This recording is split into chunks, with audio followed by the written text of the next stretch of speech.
Computerisation या digitisation या technology का इंटरवेंशन कहाँ होना चाहिए, कहाँ नहीं होना चाहिए, ये तो पॉलिसी का हिस्सा हो सकता है जी। तो अगर मान लीजिए कि बुक एंड अकाउंट के लिए वो ठीक है, डाटा को रखने के लिए वो ठीक है, लेकिन उससे आपका उद्यमी के साथ रिश्ता खराब हो जाए उस टेक्नोलॉजी की वजह से, तो वहां तो रोकना चाहिए टेक्नोलॉजी को। नहीं, यहाँ पे टेक्नोलॉजी को नहीं रोकना चाहिए आशुतोष जी, यहाँ पे उद्यमी को एजुकेट करना चाहिए।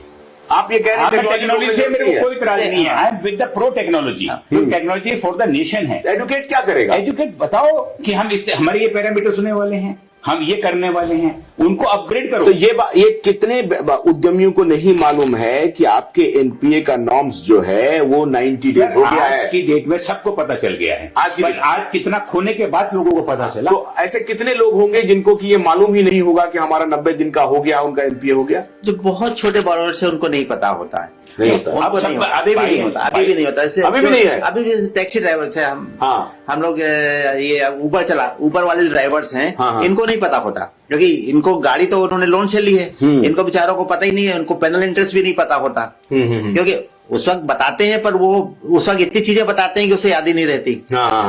जब उसको लोन डॉक्यूमेंट साइन कराते हैं तो हम सब चीज मतलब कोशिश करते हैं बता दें, पर एक ही दफे में इतनी चीजें बता देते हैं कि वो उसको परसेप्शन में उसके दिमाग में आता नहीं है। अभी पेनल इंटरेस्ट बड़ी अच्छी चीज बताई सर ने।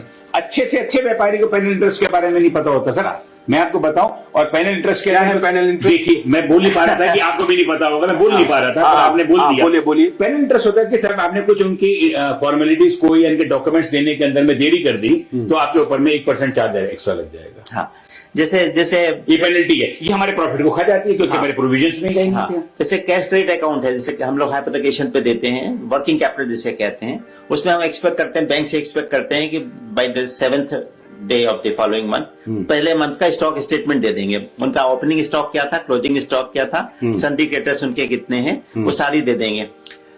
पर नॉर्मली एंटरप्रेन्योर्स इसको बहुत आसानी से लेते हैं कि इन्फॉर्मेशन देनी है, पर वो अगर 7 तक नहीं आया तो ऑटोमेटिकली उसमें पेनल इंटरेस्ट लगेगा।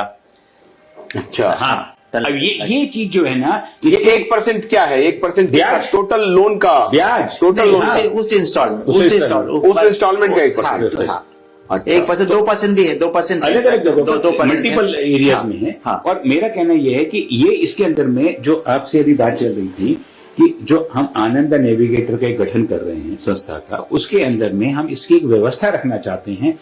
वो व्यवस्था ये है कि मैं ये चाहता हूं, मैंने आपको पहले एपिसोड में बोला था कि मैं प्रो बैंक भी बात करूंगा आपसे आगे चल के। आज मैं भले एमएसएमई को रिप्रेजेंट कर रहा हूं, पर मैं प्रो बैंक भी बात करूंगा। और प्रो बैंक बात यह है, आज मैं आपको बताता हूं कि जो बढ़ता हुआ एनपीए है, जिसके लिए सरकार बहुत चिंतित भी है, वित्त मंत्रालय भी चिंतित है, निश्चित रूप से प्रधानमंत्री जी भी चिंतित हैं इसके लिए, और मैं भी चिंतित हूं कि ये कम होना चाहिए, ये नहीं होना चाहिए। तो इसके लिए उनका गले पे जाके ही, मुंह पे जाके पट्टी लगाने का कोई मतलब नहीं है, उनको आप एजुकेट करिए। एजुकेट करने का मतलब क्या है कि अब मैं ये नहीं कहूंगा कि उनके लिए आप क्लासरूम बनाइए, मैंने एक व्यवस्था बनाई है जिसका मैं एक आउट फ्रेम आपके साथ में 2 मिनट लगाऊंगा बताने के अंदर में, कि मैं चाहता हूं कि हर शहर के अंदर में बैंकर्स के पास में जो भी हमारे एक संस्था के पास में पूरा डाटा रहेगा, जो जैसे साहब जीएम के पद से रिटायर हुए हैं, ऐसे लोग डीजीएम के पद से रिटायर होते हैं, सीनियर क्लब के लेवल से, तमाम लेवल से लोग रिटायर होते हैं। तो वो सब लोग एक देश का एक बहुत बड़ा असेट है जो कि एकदम से वेस्ट हो जाते हैं।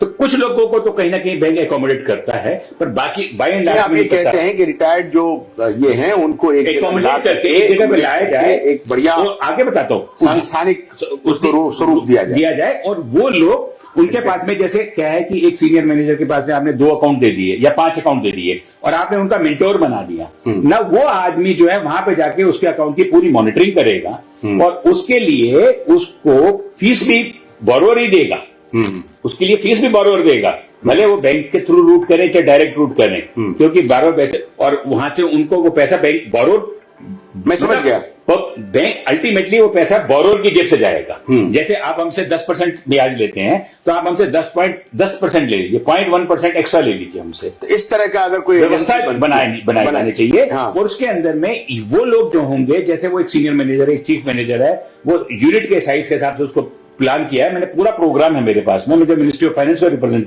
देने वाला हूं कि साहब इसके वो एक आइडिया है कि जिसके अंदर में आप इतना पैसा उससे लीजिए, और एक बैंकर जो आएगा आपके अकाउंट के अंदर में आएगा और देखेगा उसको बताएगा कि आपका पैसा कहां जा रहा है, प्रॉपरली यूटिलाइज हो रहा कि नहीं हो रहा। और वही एक आदमी होगा जो आपको एजुकेट भी कर देगा कि देखो आशुतोष जी, आपको एक